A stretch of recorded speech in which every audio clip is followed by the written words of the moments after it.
Mau lagi. Nah, ini mungkin tidak sebanyak biasanya. Teman-teman mungkin ada yang repot atau apa ya, nggak apa-apa. Nanti bisa belajar sendiri.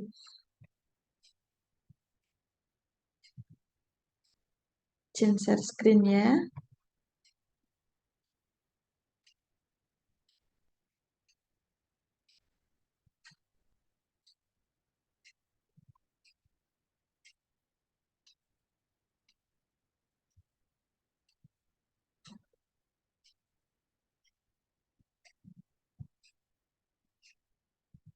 Mas Ari, Mas Ari. Iya Mbak Yun. Mbak Devi. Mbak Dev, kok aku nggak bisa share screen? Kenapa ya? Oh sih sebentar.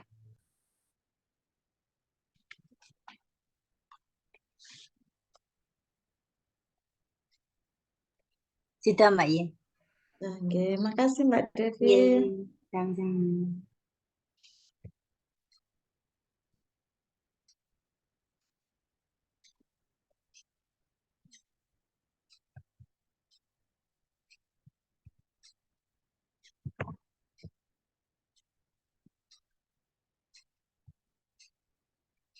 Sudah terlihat?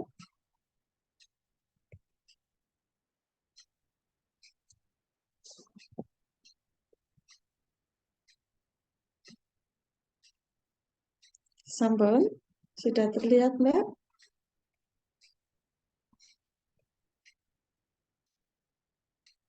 Sampun, Bu. Oke, baik. Kita mulai saja ya, biar tidak malam-malam. Sebelum kita mulai belajar, mari kita berdoa terlebih dahulu. Berdoa dipersilakan.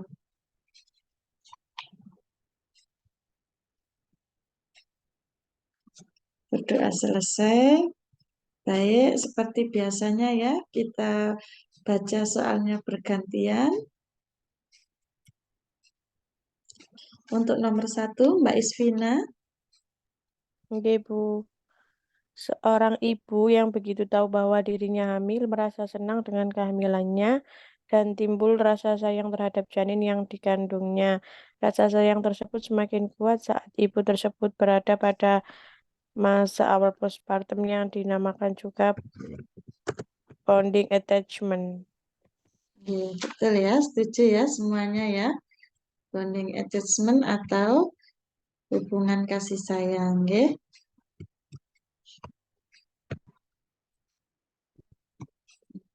Nomor 2, Mbak Shirley ada? Ibu, Kok Tuan lemes, Mbak A Shirley? merasa senang ketika detik-detik awal kelahiran bayinya. Ia melihat betapa cantik anaknya, sempurna dan tidak cacat. Sejak saat itu, Tuan A merasa dirinya berbeda dan mempertanyakan pada dirinya sendiri kemampuan bersama istri dalam menjaga, merawat, dan membesarkan anaknya. Karena hal ini memang pengalaman yang pertama. Pengalaman Tuan A tersebut bersifat alamiah dan tugas bidan sebagai tenaga kesehatan yang pertama kali adalah jawabannya B, Bu, membantu proses adaptasi peran barunya. Ya, betul ya. Ini termasuk perubahan psikologis orang tua ya. Ketika kelahiran anaknya, maka bidan harus membantu proses adaptasi tersebut ya. Jawabannya B.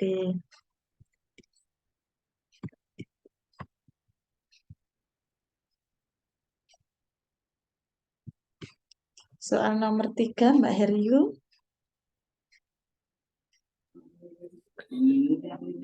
Anak A merupakan anak pertama Nyonya K yang berusia 3 tahun 5 bulan yang lalu. Nyonya K melahirkan anak yang kedua. Sejak anaknya yang lahir, anak selalu cengeng dan enggan berlama-lama jauh dari ibunya. Apalagi bila ibunya sedang menggendong adiknya. Kasus A termasuk D, sibling family. Ya, D, D Bu. ya. D. D ya. Jadi rasa cemburu yang ditunjukkan oleh seorang kakak yang baru saja memiliki adik ya. Terlebih lagi kalau ibunya lagi menggendong adiknya atau melakukan perhatian pada adiknya ya. Jawabannya D. Nomor 4, Mbak Suci. Nggih, Bu. Mbak Nyonya, Suci ini di mana? Nggih, kenapa nih, Bu? Oh, saya kerjanya. puskesmas taman. Oh, nggih, nggih, Mbak Suci. Nggih. Baru lihat ini namanya soalnya. Oh, nggih. Nomor 4, Nyonya L pada hari kedua postpartum sudah mengeluarkan ASI tanpa masalah. Tetapi Nyonya L merasa kurang nafsu makan dan makan hanya bila terasa lapar. Tugas utama bidan untuk kasus Nyonya L adalah jawabannya beritahu ibu bahwa kebutuhan energinya meningkat hingga 500 kilokalori. Ya, ya, jadi karena ibu ini adalah ibu menetei, maka diperlukan tambahan energi ya. Jadi kita harus menjelaskan bahwa kebutuhan energinya nggak cuma untuk dirinya saja, tapi juga untuk anaknya ya. Jadi harus diberikan pengertian, diedukasi ya. Untuk nomor 5, Mbak Nurul. Mbak Nurul Nggih, ada. Bu. Ada salah satu kebutuhan dasar ibu masa nifas adalah eliminasi. Manakah pernyataan berikut yang tepat? A. BAK maksimal 6 jam, BAB maksimal 24 jam. Ya, ya. Jadi kalau sudah 6 jam belum bisa BAK, maka kita harus waspada ya. Bisa jadi akhirnya terjadi retensi uri ya. Karena pada saat proses persalinan mungkin lamanya mengejan ataupun faktor trauma bisa menyebabkan gangguan pada sistem eliminasinya ya. Jadi maksimal 6 jam harus sudah BAK dan 1 kali 24 jam harus sudah bisa BAB ya. Nomor 6, Mbak Isvina lagi. Bu. Salah satu kebutuhan dasar ibu selama masa nifas adalah menjaga kebersihan terutama genitalia. Nyonya E mendapat luka episiotomi tetapi bidan belum memberitahu cara melakukan perawatan luka episiotomi. Langkah pertama bidan terhadap Nyonya E adalah memberitahu ibu cara cebok yang benar. Ya, betul ya. Jadi untuk eh, memakai betadin itu tidak direkomendasikan ya. Cukup dengan cebok yang benar, dengan air yang bersih, dan kemudian lukanya juga dibersihkan atau disabun ya. Jawabannya E. Nomor 7, Mbak Sherly. Nggih, Bu. Bidan T melakukan kunjungan ke rumah Nyonya G yang merupakan klien postpartum pertama.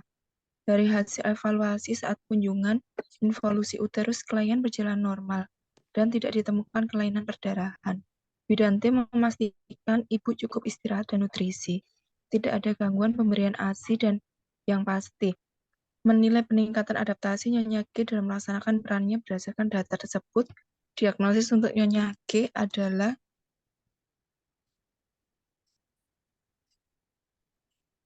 Apa Mbak?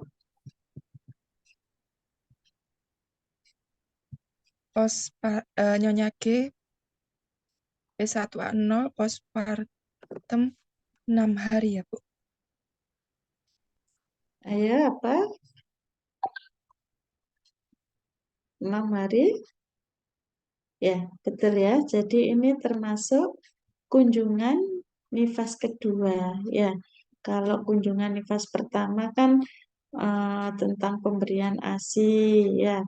Kemudian kalau kunjungan kedua itu memastikan involusi uterusnya berjalan normal. Bu cukup istirahat dan cukup nutrisi nggih. Jawabannya D ya. Ya, termasuk pelayanan standar pelayanan postpartum kedua yaitu 1 sampai 6 hari yang wajib dipantau untuk ibu postpartum. Nomor 8, Mbak Ardiana. Ya, Bu. bidan W melakukan kunjungan ke rumah Nyonya C yang merupakan klien postpartum pertama. Berdasarkan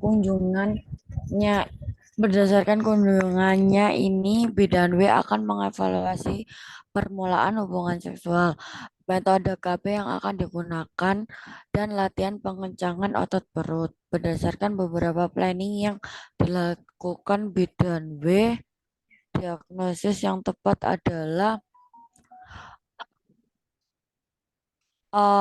yang Bu, postpartum 6 minggu. Alasannya? Karena metode KB, rencana untuk ber-KB pasca bersalin. Masa Iya. nifas, pada masa nifas ya. Oke. Ya, karena ini adalah apa namanya? Sudah postpartum ya, sudah dijelaskan tentang KB, maka ini termasuk kunjungan nifas keempat atau 6 minggu ya. Jadi pada kunjungan keempat itu bidan sudah memberikan konseling tentang KB, latihan senam nifas, ya. Betul ya, jawabannya E. Untuk nomor 9, Mbak Heriu. Nyonya S mengatakan bahwa baru 2 jam yang lalu ia melahirkan anaknya yang kedua di bidan Y. Klien menyatakan rasa senangnya dengan kelahiran anaknya dan proses persalinnya yang dialami cukup lama yang membuat sangat lelah. Intervensi yang tepat diberikan oleh bidan Y kepada Nyonya S adalah sarankan untuk istirahat dan tidur. Ya, setuju ya. Jadi karena dia setelah melahirkan, energinya sudah terpakai untuk mengejan dan lain-lain, maka kita sarankan untuk istirahat dan tidur ya. Kadang-kadang kalau orang Jawa itu ada yang bilang, kalau habis melahirkan tidak boleh tidur. Nah, itu mungkin harus diberikan edukasi ya. Nih, jadi diperbolehkan untuk istirahat dan tidur. Untuk nomor 10, Mbak Suci. Oke, Bu. Nyonya G mengatakan bahwa 6 hari yang lalu ia melahirkan anaknya yang pertama di bidan C. Klien mengatakan bahwa kelahiran ini merupakan pengalaman yang pertama bagi ibu. Nyonya G masih belum mampu merawat bayinya dan jarang menyusui bayinya, sehingga bayinya sering diberi susu botol. Intervensi yang tepat dilakukan oleh bidan kepada klien adalah memberikan penyuluhan tentang jawabannya manfaat ASI. Ya, betul ya. Jadi kita jelaskan dulu, kita berikan edukasi dulu bahwa tentang manfaat ASI. Setelah paham, maka diharapkan akan merubah perilaku ya. Jadi sebenarnya kan dia memang belum punya pengalaman ya. Tapi kan di situ di soal tidak ada tentang cara memberikan yang salah atau apa ya. Jadi yang paling tepat yang perlu diedukasi adalah manfaat ASI eksklusif. Nomor 11, Mbak Halimah jaga sore ya, Mbak Nurul. Nyonya L, 47 tahun, adalah ibu postpartum 6 minggu yang sudah mempunyai 4 anak. Topik penyuluhan yang tepat untuk diberikan kepada Nyonya L adalah alat kontrasepsi B.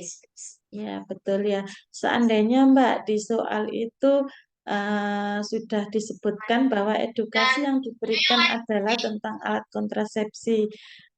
Pilihan yang tepat untuk kontrasepsi Nyonya L adalah kira-kira apa, Mbak? Metode kontrasepsi Jangka panjang. Jangka panjang.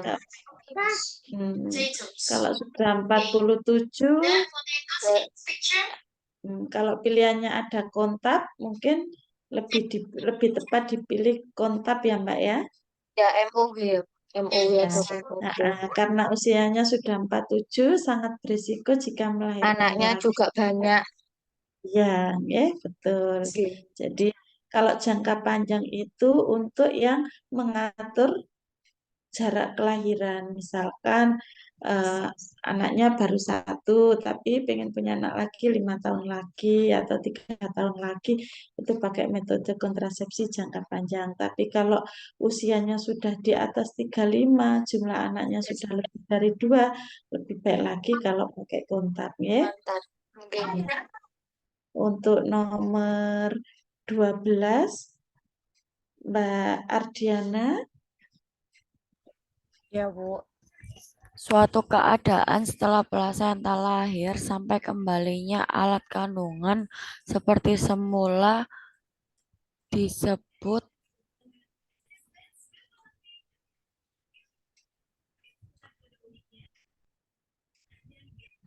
puerperium ya, Bu. Iya, betul ya, puerperium atau masa nifas ya.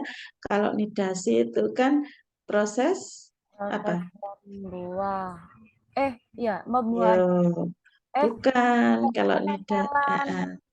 kalau nidasi itu adalah tertanamnya hasil konsepsi ke dalam endometrium ya. Kalau pembuahan itu konsepsi ya. Kalau persalinan pengeluaran hasil konsepsi ya, jangan dibulak-balik.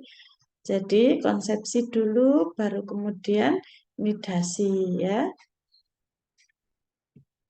Nomor 13 Mbak Isvina.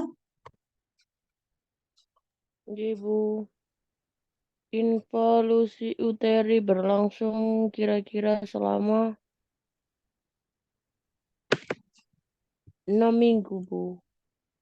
6 minggu ya. Jadi betul untuk kembalinya organ reproduksi, tapi yang apa namanya belum sampai dengan kembali normal itu perlu 6 minggu. Kalau sampai betul-betul seperti sebelum hamil itu perlu waktu yang sampai berbulan-bulan ya. Jadi kalau untuk involusi uteri sampai dengan apa namanya rahimnya mengecil kembali itu sampai dengan 6 minggu ya. Kemudian nomor 14 Mbak Ida. Mbak Ida ada? Ada di jalan enggak apa-apa ya, Mbak? Oh, di jalan wes. Mbak Intan aja, Mbak Tidak ke Intan. jalan. Ya, Mbak Intan aja. Kasihan Mbak Ida. Udah nggak apa-apa Mbak Ida, lanjut aja. Mbak Intan. Pada masa nifas berlangsung 3 proses penting yaitu mm,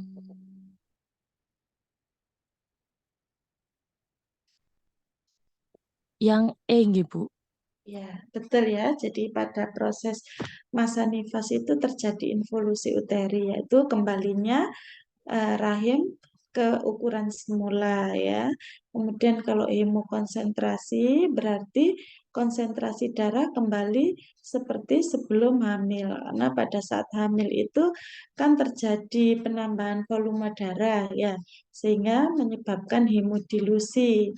Kemudian pada saat sudah persalinan, bayi sudah lahir, maka lambat laun darah akan kembali ke konsentrasi awal ya, dan ada juga disertai dengan proses laktasi ya. Jadi jawabannya E. Nomor 15 Mbak Isvina. Tujuan pemberian asuhan pada nifas antara lain menjaga kesehatan ibu dan bayi baik fisik maupun psikologis. Ya, betul Bu. ya. Ya, betul ya. Jadi tujuan pemberian asuhan pada masa nifas itu ada 5. Yang pertama menjaga kesehatan ibu dan bayi baik secara fisik maupun psikologi. Yang kedua melaksanakan penapisan atau screening deteksi dini jika terjadi komplikasi pada ibu dan bayi. Yang ketiga memberikan penkes tentang perawatan kesehatan ibu maupun bayi ya. Kemudian yang keempat memberikan pelayanan KB dan yang kelima untuk mendapatkan kesehatan emosi ya. Jadi betul jawabannya E. Nomor 16 Mbak Serly. Nggih, Bu. Bidan mempunyai peranan yang sangat penting dalam pemberian asuhan pasca partem. Adapun peran dan tanggung jawab tersebut antara lain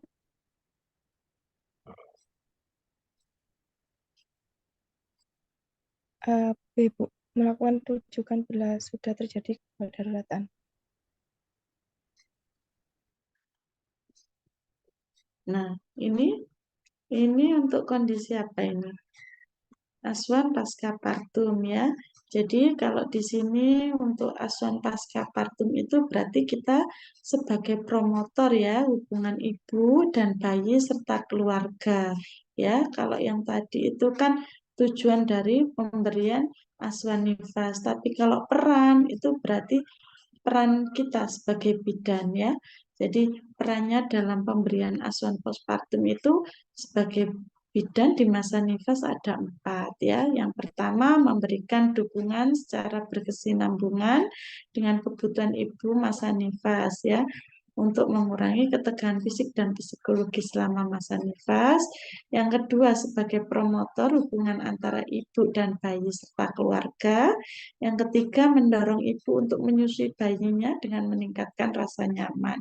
Yang keempat, membuat kebijakan perencanaan program kesehatan yang berkaitan ibu dan anak dan mampu melakukan kegiatan administrasi. Ya, yang ditanyakan di sini peran ya, peran dalam memberikan asuhan pasca partum ya.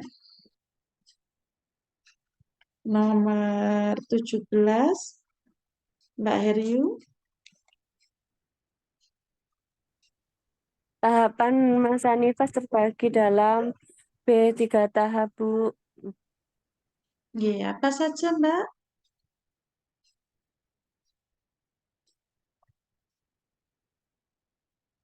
Apa saja? Tahapan yang Apa? bentar. Tahapannya puerperineum dini, kemudian intermedial. Satunya, bentar Bu, yang satunya remote puerperium ya. Iya, nggih.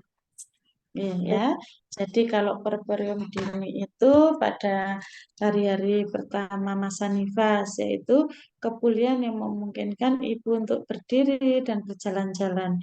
Kalau intermedial itu masa kepulian dari organ-organ reproduksi selama kurang lebih 6 minggu. Kalau remote puerperium, waktu yang diperlukan untuk pulih dan sehat kembali dalam keadaan sempurna, terutama bila ibu selama hamil atau waktu persalinan mengalami komplikasi ya. Betul, jawabannya B ya. Nomor 18, Mbak Suci. Nggih, Bu.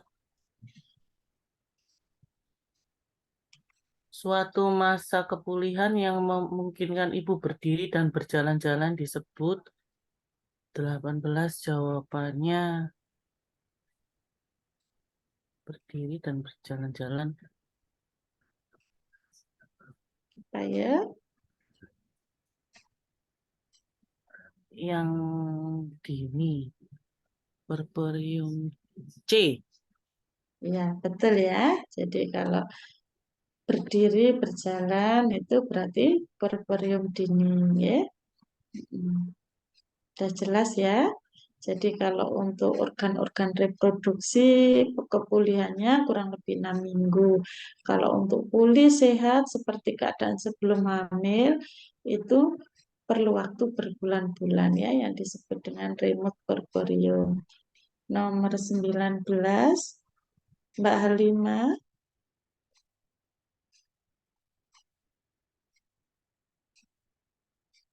Oh, Mbak Nurul, Mbak Lima jaga sore lupa saya. Minta tolong Mbak Nurul. Nggih, Bu. Suatu masa kepulihan organ-organ produksi selama kurang 6 minggu disebut 19 puerperium intermedial. Ya, betul ya, sudah jelas tadi ya. Kemudian untuk nomor 20, Mbak Ardiana. Ya, Bu. Waktu yang diperlukan untuk pulih dan sehat kembali dalam keadaan sempurna, terutama bila ibu selama hamil atau waktu persalinan mengalami komplikasi, disebut remote puerperium, Kak, Bu. Ya, betul ya. Jadi kalau untuk kembali sempurna berarti remote porporium, jawabannya D ya. Nomor 21, Mbak Intan ada?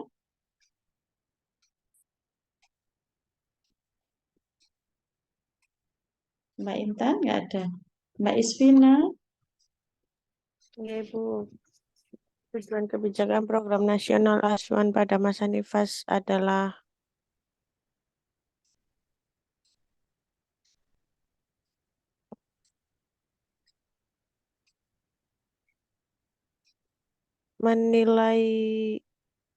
mendeteksi adanya komplikasi masalah yang terjadi pada masa nifas. Itu saja. Semua Iya. benar, Bu. Ya, yang teliti ya bacanya ya.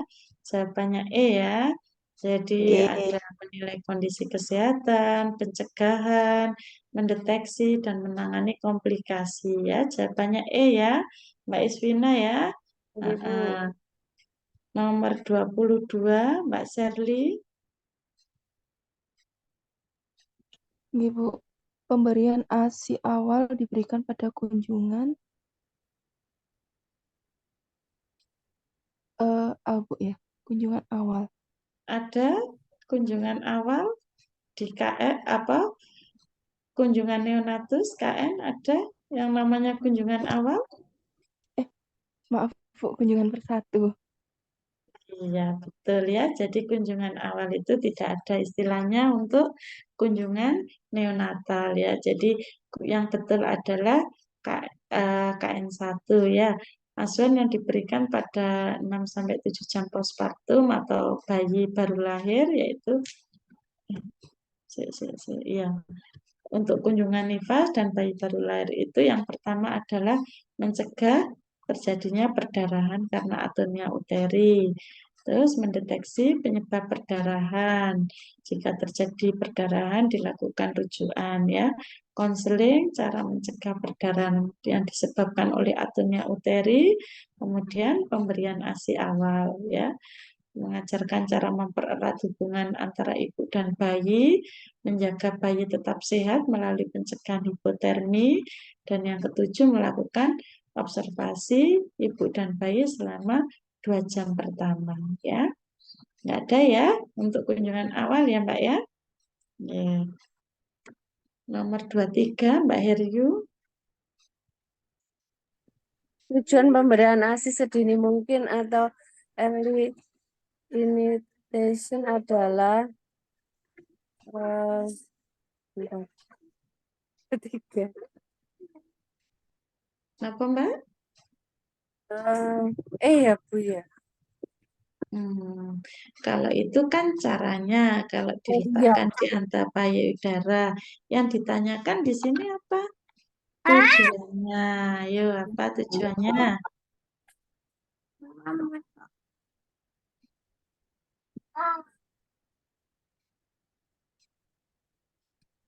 C Bu. Apa? B ya, B ya. Tujuannya biar anget ya kan? Kalau habis lahir itu kan skin to skin ya dengan IMD. Nah itu tujuannya Jawabannya apa, Bu? B Oke. ya, menjaga kehangatan bayi ya. Selain untuk bonding attachment antara ibu dan bayi ya. Jawabannya B ya. Nomor 24 Mbak Suci. Ibu, pemberian ASI seawal mungkin dilakukan paling sedikit 30 menit setelah lahir.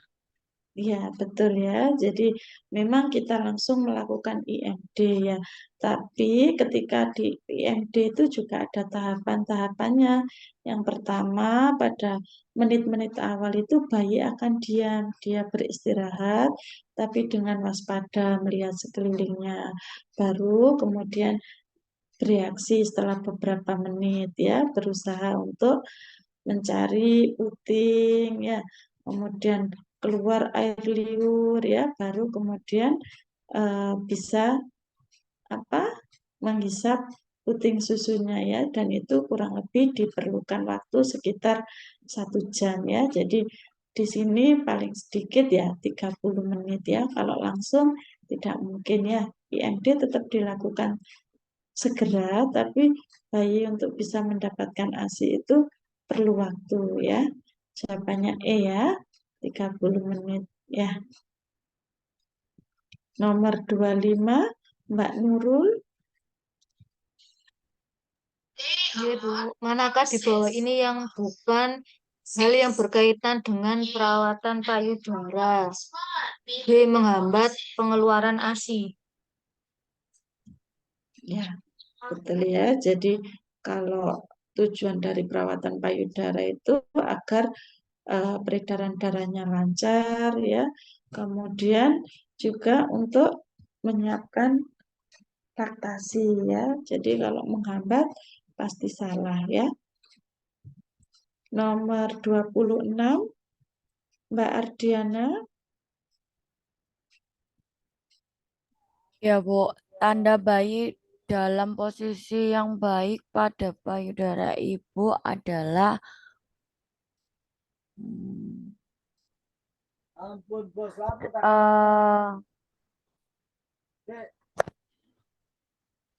bayi terlihat yang D, Bu. Nggih, Tubuh bayi berdekatan dan terarah ya, badan ibu. ya, ya. Kalau posisi yang baik itu ya. Jadi tanda-tanda bayi berada pada posisi yang baik itu seluruh tubuhnya berdekatan dan terarah pada ibu. Mulut dan dagu berdekatan dengan payudara. Areola tidak akan tampak jelas ya, karena kan mulut bayi masuk sampai areolanya juga ya. Kemudian bayi akan melakukan isapan lamban dan dalam dan menelan asinya. Jadi kalau cepat dangkal itu salah ya. Jadi yang betul itu bayi itu pelan-pelan mengisapnya, kemudian menelannya ya. Kemudian bayi terlihat senang dan tenang, ibu tidak akan merasa nyeri pada daerah payudara ya. Nomor 27, Mbak Intan ada? Nggak ada. Mbak Isvina lagi. Oke, Bu. Manfaat dilakukan rawat gabung adalah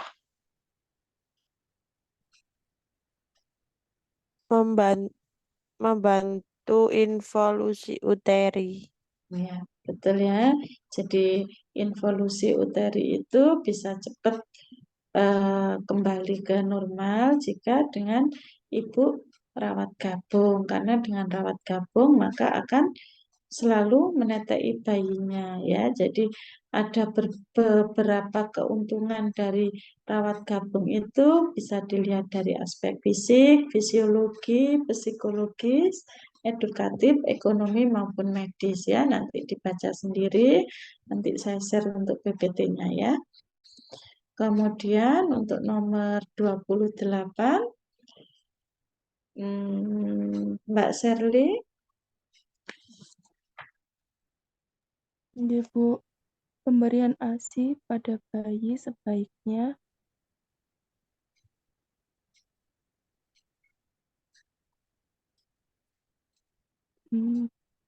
jawabannya Apa, Mbak? C ya. Iya, C ya. Jadi pemberian ASI itu sesering mungkin, tidak perlu dijadwal, namun baik sesuai dengan keinginan atau on demand ya. Bayi itu sudah bisa mengukur sendiri seberapa kebutuhannya seperti itu ya. Jadi disusui sesuka bayi, kecuali pada kondisi khusus, mungkin bayi yang ikeres, males minum, nah itu jangan diberikan on-demand ya, jadi diberikan malah ekstra, harus dipaksa. Tapi kalau dalam kondisi bayi itu sehat, maka jawaban yang paling tepat adalah on-demand ya, atau diberikan sesuai dengan keinginan bayi ya. Nomor 29, Mbak Heriu. Manfaat ASI bagi bayi antara lain eh,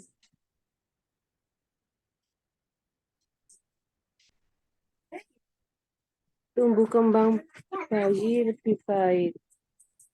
Oke, kenapa kok Kak dijawab C, Mbak? Ya, C. Hah? Siapa D?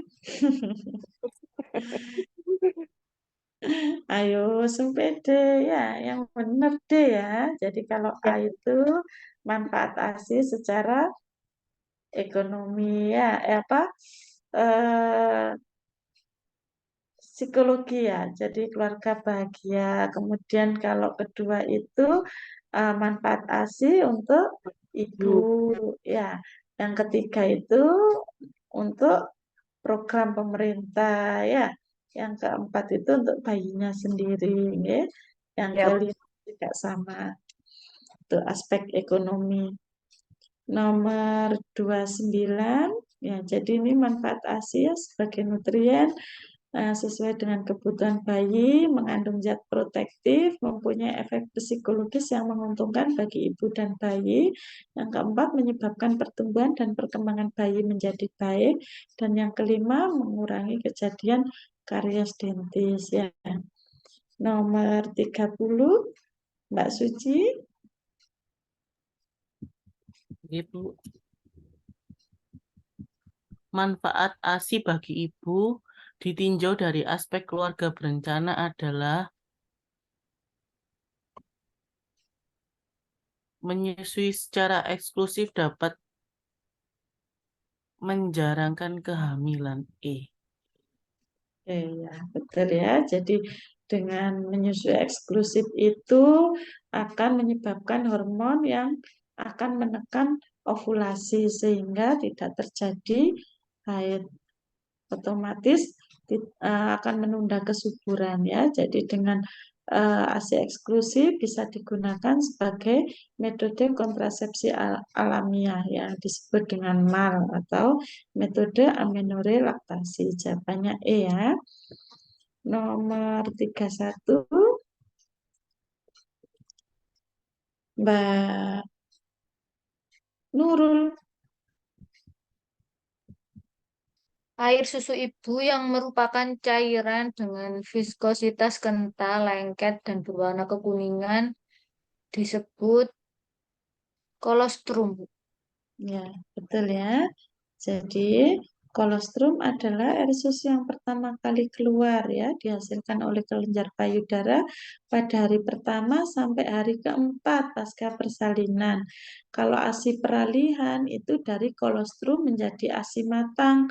Nah, itu biasanya keluar pada setelah hari keempat sampai ke-10, baru kemudian setelah hari ke-10 itu disebut dengan ASI matur yang biasanya sudah berwarna putih ya. Jadi urutannya kolostrum, ASI peralihan, baru kemudian ASI matur ya. Nomor 32, Mbak Ardiana. Ya, Bu.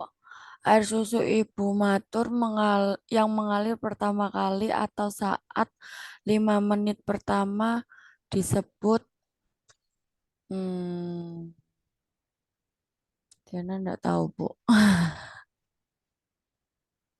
Ya, jadi untuk tahapan tadi ya kolostrum, ASI peralihan, kemudian ASI matur. Sedangkan ASI matur sendiri itu ada 2 ya. Jadi yang mengalir pertama kali pada menit pertama disebut formil ya, lebih encer, kemudian kandungannya rendah lemak dan tinggi laktosa, gula, protein dan mineral serta air ya. Setelah itu baru susu berubah menjadi hind milk yang akan kaya lemak dan nutrisi, membuat bayi akan lebih cepat kenyang. Dengan demikian bayi akan membutuhkan keduanya ya, baik formik maupun hind milk. Jadi formik dulu pada tahapan asimatur itu, pada pertama kali yang keluar asimatur itu disebut formik, kemudian berubah menjadi hind milk ya. Jadi yang satunya rendah lemak, kalau yang hilmi kaya lemak ya. Jadi membuat bayi cepat kenyang. Nomor 33, Mbak Intan ada? Nggak ada. Mbak Isvina?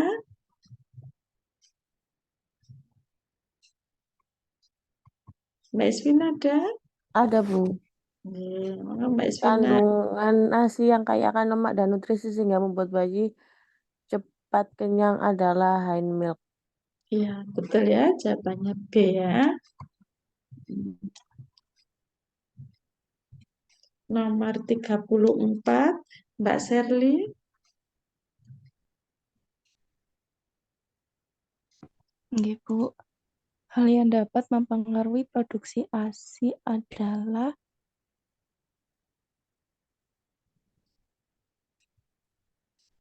jawabannya E, Bu. Iya, betul ya. Jadi semua benar. Hal-hal yang mempengaruhi produksi ASI itu bisa dari makanan, ketenangan jiwa dan pikiran ya. Makanya kalau ibu itu stres, biasanya ASINya jadi mampet ya. Penggunaan alat kontrasepsi salah satunya yaitu biasanya eh, kontrasepsi yang mengandung hormonal kombinasi ya. Jadi suntik 1 bulan, pil kombinasi itu juga mempengaruhi produksi ASI. Kemudian perawatan payudara, anatomi payudara, faktor fisiologi, pola istirahat, faktor isapan, obat-obatan ya. Kemudian berat lahir bayi, umur kehamilan, serta mengkonsumsi rokok dan alkohol ya. Nomor 35, Mbak Heriu. Waktu yang tepat untuk memastikan ibu menyusui dengan baik dan benar serta tidak ada tanda-tanda kesulitan menyusui dilakukan pada A. 6-8 jam Ayo, ayo. Tadi kalau kunjungan pertama untuk apa tadi? Pencegahan perdarahan, ASI apa? B, Ya, Bu.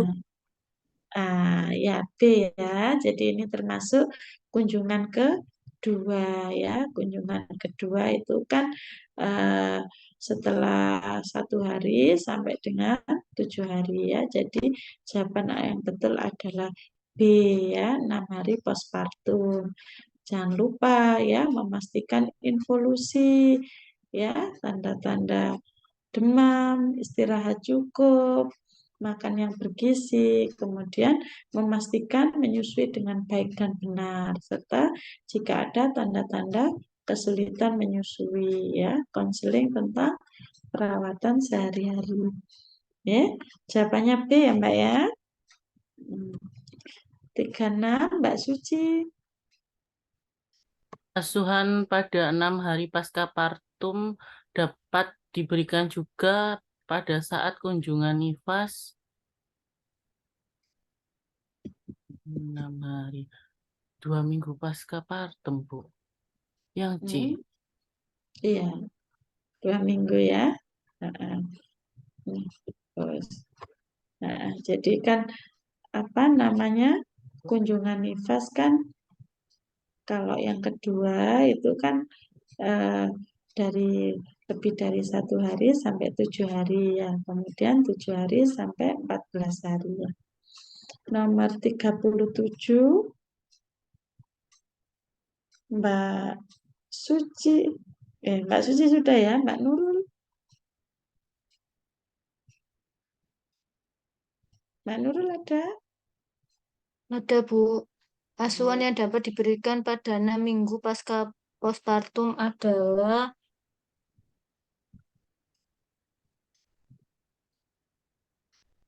memastikan involusi uteri berjalan dengan normal. Habis. Ya.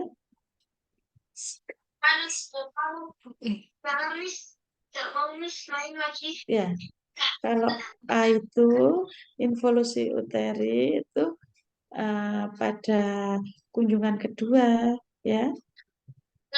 Ya kan tadi? Ya. Penyulit.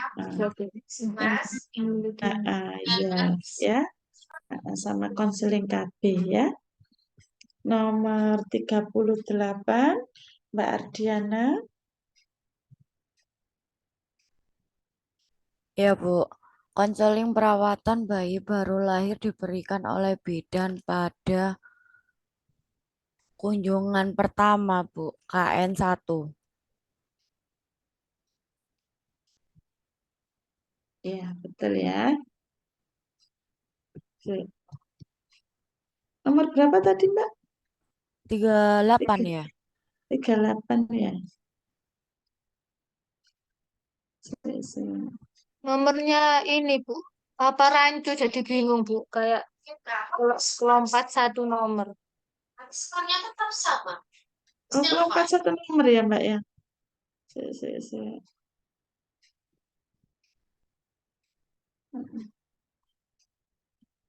Jadi kayak nomor 38 tuh soalnya nomor 37 gitu kayaknya.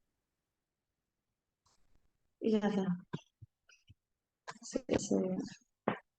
37 soalnya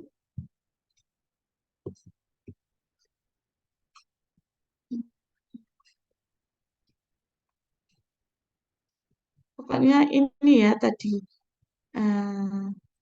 kunjungan nifas pertama, kedua, ketiga tadi sudah ya, ada di PPT ya, nanti tolong dibaca aja ya, dibaca lagi. Kayaknya ada yang lompat, kayaknya enggak sih Mbak.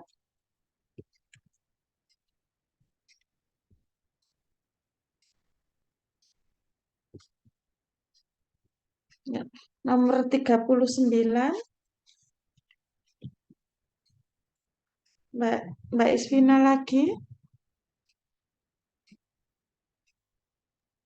Oke, Bu.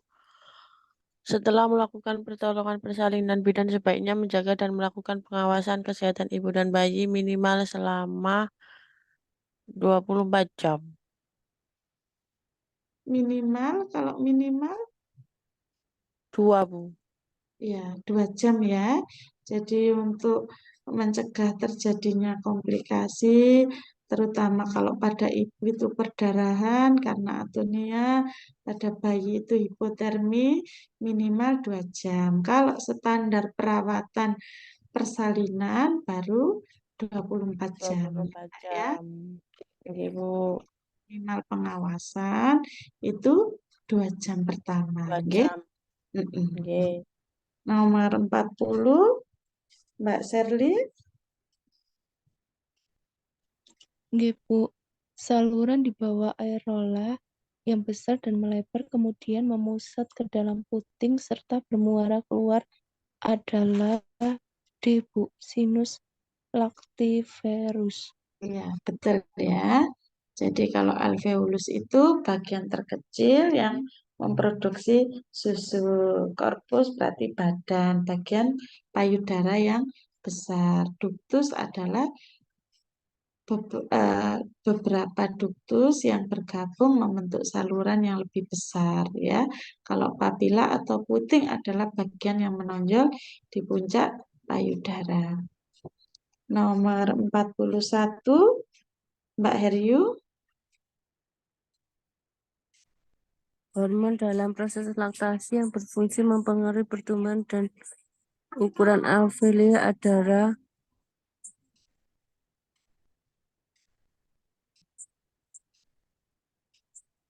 Apa Mbak?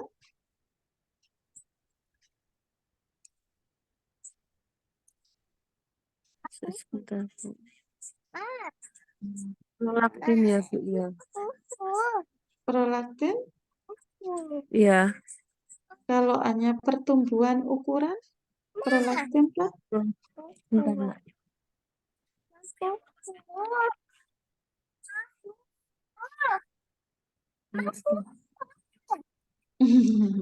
Anaknya mau ikut belajar ya. Apa? Ya, jadi jawabannya D ya. Kalau hormon plasenta laktogen itu berperan dalam pertumbuhan payudara, puting, dan areola sebelum melahirkan. Kalau estrogen itu berfungsi untuk menstimulasi sistem saluran ASI untuk membesar. Prolaktin untuk pembesaran alveoli selama kehamilan. Oksitosin berfungsi untuk mengencangkan otot halus dalam rahim pada saat melahirkan dan setelahnya ya. Yang ini tadi pertanyaannya kan ukuran alveoli ya, proses laktasi. Jawabannya D ya. Nomor 42 Mbak Suci. Proses laktogenesis terdiri atas B2 tahap. 2 apa 3? 2, 1, dan 2. 1 dan 2 apa 1, 2, dan 3? 2, Bu. Insya Allah 2. 3. 3. Oh Ya. iya. Ya, jadi yang laktogenesis pertama itu fase penambahan dan pembesaran lobulus alveolus ya, kurang lebih. Alveolus terjadi pada fase akhir kehamilan. Kemudian kalau laktogenesis 2 yaitu ketika persalinan setelah plasenta itu lahir, maka kadar hormon progesteron, estrogen ya akan turun, tetapi HBL prolaktin tetap tinggi ya, sehingga menyebabkan produksi ASI-nya banyak ya. Kemudian laktogenesis ketiga yaitu sistem kontrol hormon endokrin mengatur produksi ASI selama kehamilan dan beberapa hari pertama setelah melahirkan ya. Ketika produksi ASI mulai stabil, maka sistem kontrol autokrinnya dimulai. Pada tahap ini, apabila ASI banyak dikeluarkan payudara akan memproduksi banyak ASI ya. Jadi 3 ya Mbak ya. Nggih. Kalau yang laktogenesis 2 itu pada saat pas setelah plasenta lahir ya, kemudian laktogenesis 3 itu ketika sudah beberapa hari ya sudah terjadi kontrol hormon. Kemudian jika sering dikenyot maka produksi ASINya juga semakin banyak ya. Nomor 43 Mbak Ardiana. Ya, Ibu. Fase penambahan dan pembesaran lobulus sampai alveolus terjadi pada tahap laktogenesis yang pertama ya, Bu ya. Betul ya. Pertama ya, yang terjadi pada fase terakhir kehamilan. Kemudian nomor 44 Mbak Asvina.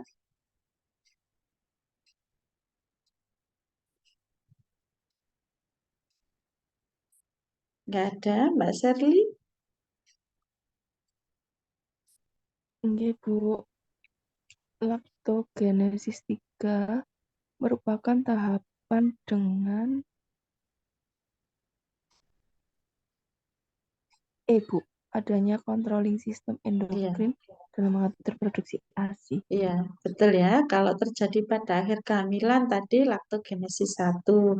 Kalau dimulai pada 30-40 jam pasca melahirkan, itu tadi pada saat laktogenesis 2 ya, sama dengan penurunan kadar progesteron dan estrogen.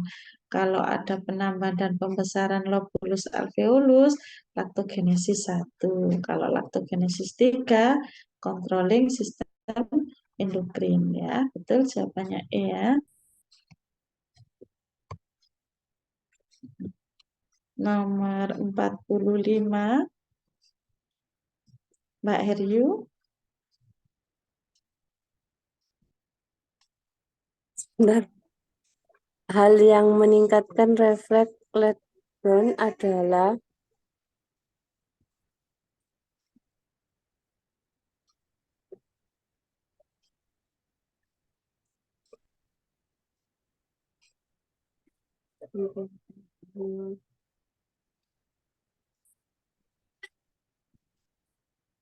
Bu ya.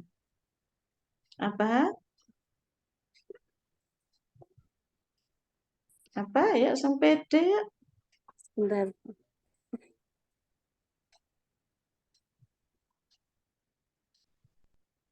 Bu. Iya, betul ya. Ledon itu apa sih? Ledon itu apa? Proses menyusui kah, Bu? Keluarnya Nah, ASI. refleks. Ledon itu adalah rangsangan yang membuat aliran ASI-nya lebih lancar ya. Jadi yang betul jawabannya E ya. Jadi ledon refleks itu dipengaruhi oleh beberapa hal, misalnya dengan melihat bayi, mendengarkan suara bayi, mencium bayi, memikirkan untuk menyusui bayi, itu kan bisa meningkatkan apa ya, istilahnya kebahagiaan tersendiri kan ke ibunya, akhirnya aliran eh, ASINya pun juga akan semakin bagus ya. Jadi hal-hal yang positif lah istilahnya yang bisa meningkatkan ledon refleks itu ya. Betul ya, jawabannya E. Nomor 46, Mbak Suci. Pada saat produksi ASI, hormon yang berpengaruh adalah C. Prolaktin. Pada saat produksi ASI ya apa ya?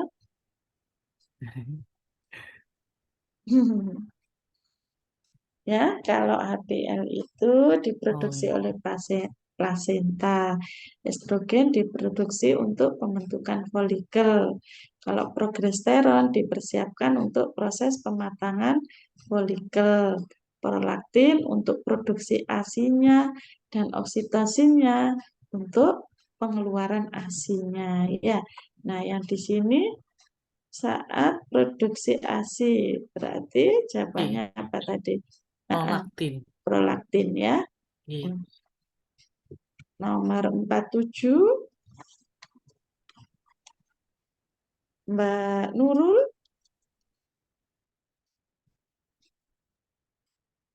Pengeluaran ASI dipengaruhi oleh hormon oksitosin. Ya, jawabannya C ya. Jadi kalau produksinya prolaktin, kalau pengeluarannya oksitosin. Nomor 48, Mbak Ardiana. Ya, Bu. Gizi gizi ibu menyusui sangat berpengaruh terhadap produksi ASI. Pernyataan yang paling tepat di bawah ini adalah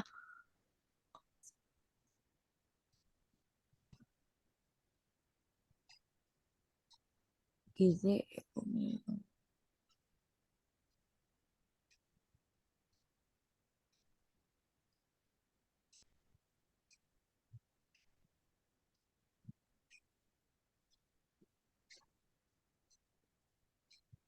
Kondisi malnutrisi mempengaruhi pengeluaran ASI, Bu. Apa jawabannya? Yang B.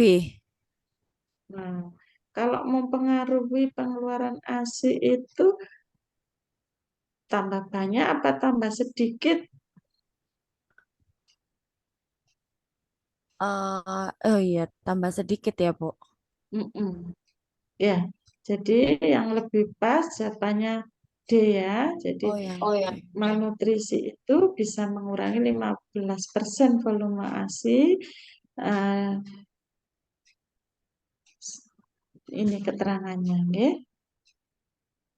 Jawabannya D ya. Mm. Nomor 49, Mbak Isvina.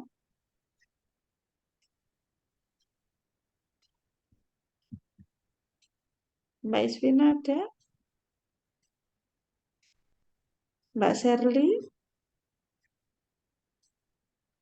Nggih, Bu. Ibu menyusui memerlukan penambahan protein sebanyak 6-12 bulan sebanyak 20 gram. Iya, anu, 12 Mbak. Ya, B ya, 12 20. Oke, 6 sampai 12 bulan adalah sebanyak 12 gram. Jawabannya B ya. Nah,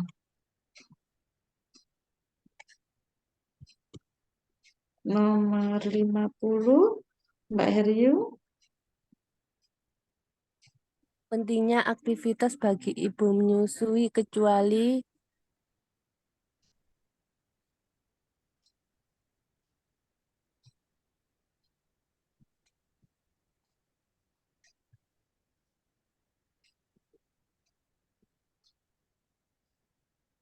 Apa Mbak? B, Bu. Sebentar. Kecuali kok. Kecuali ya. Mm-mm. A. Nah, ya. Jadi tidak meningkatkan berat badan, tapi meningkatkan pengontrolan berat badan ya. Jadi yang kecuali adalah A ya, Mbak. Jadi kebalikannya yang betul itu meningkatkan pengontrolan berat badan ya, sama membantu penurunan berat badan.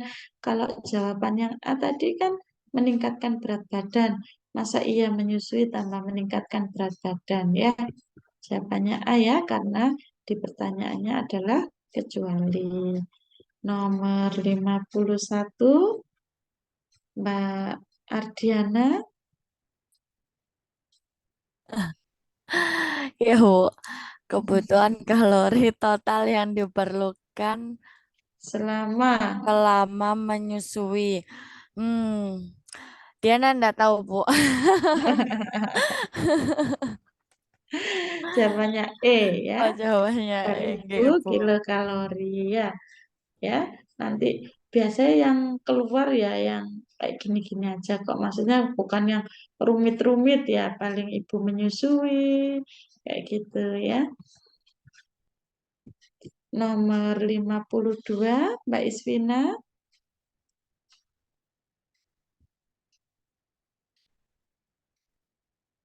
Nggak ada. Mbak Sherly. Nggih, Bu. Kekurangan gizi pada ibu menyusu menyebabkan gangguan pada bayi sebagai berikut, kecuali Bu, proses tumbuh Ya, kembang optimal. betul ya. Nah, kekurangan gizi pada ibu menyusui menyebabkan pada bayi kecuali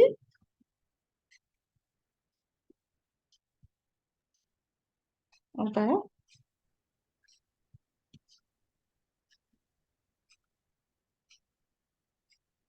Kan berarti ini ibunya gizinya kan buruk ya. Kalau gizinya buruk kan menyebabkan bayinya menjadi hal-hal yang negatif. Berarti kecualinya adalah yang positif. Jawabannya E ya. Nggih.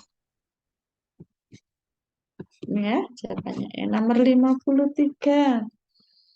Mbak Heriyu.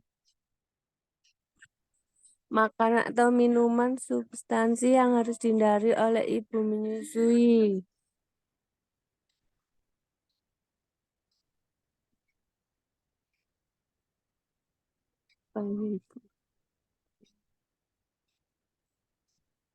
Apa?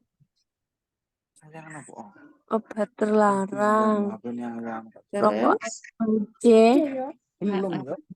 C ya, obat terlarang, rokok dan alkohol ya. Nah, itu tidak diperbolehkan untuk dikonsumsi ibu karena mengganggu kesehatan ibu dan berdampak pada kualitas ASI ya, sehingga dapat mengganggu kesehatan bayi. Nomor 54, Mbak Suci. B.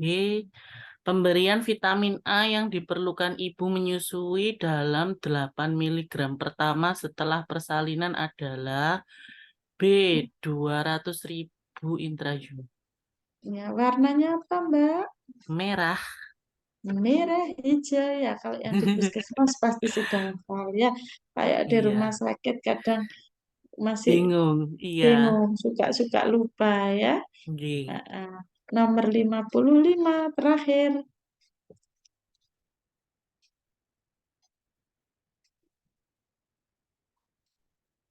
Saya Mbak lagi, Bu. Nurul.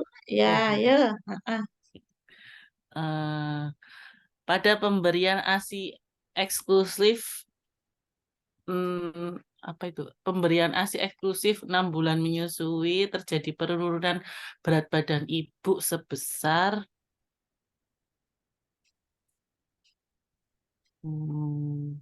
berapa ini? C. C. Kok tulisan Iya, bingung, Bu. marit ini ya. Mari ini tak benerna dulu ya. Jawabannya D ya. Ode. Salah satu dampak menyusui eksklusif adalah penurunan berat badan. Ya, ini menyebabkan penurunan. Nah, kok iso tadi ngene sih, iki koma-koma ya. Jawabannya D ya Mbak ya. Saya tak edit dulu ya PPT-nya. Habis itu saya share ya. Sudah ya. Iya. Terakhir ini nomor 55. Tak kirimi soal untuk BBL, balita sama prasekolah ya.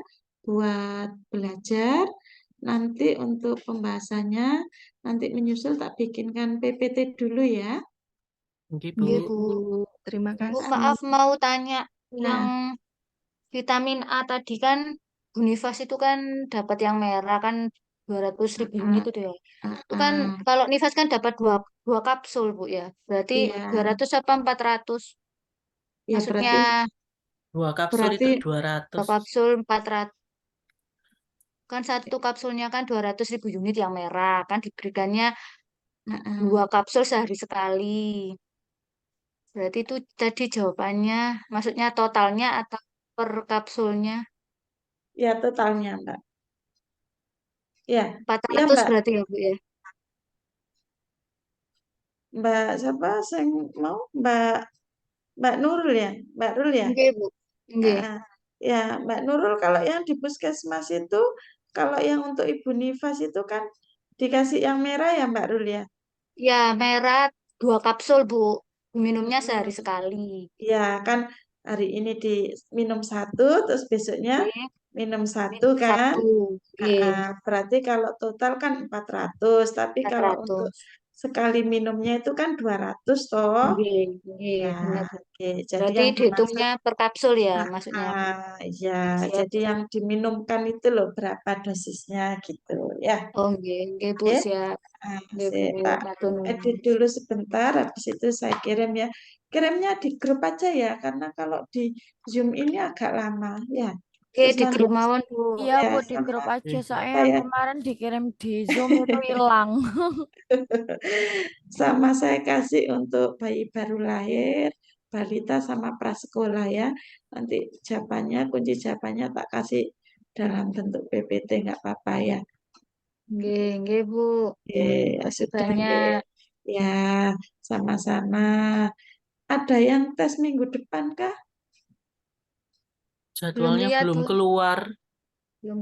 Belum keluar. Nggih. Oh ya, nanti mungkin kalau masih ada waktu, enggak apa-apa. Nanti minggu depan bisa bimbingan lagi sama saya ya. Nanti untuk yang buat latihan mandiri saya kirim, tapi nanti kalau ada kesempatan pertemuan lagi nanti saya bikinkan soal yang beda ya. Oke, siap, Nggih, Bu. Bu. Oke. Oke, Bu. Ya, Siap. terima kasih untuk teman-teman semua semangatnya ya. Biarpun di jalan jaga sore tetap antusias untuk belajar. Semoga mendapatkan hasil yang terbaik. Mohon maaf jika ada kurangnya ya. Terima Oke, Bu. kasih Mbak Devi Sama-sama. ya. Saya akhiri Oke, ya. Bu. Wassalamualaikum warahmatullahi wabarakatuh. Waalaikumsalam Waalaikumsalam warahmatullahi warahmatullahi wabarakatuh. wabarakatuh. Makasih, Bu Yuni. Terima kasih. Izin ya.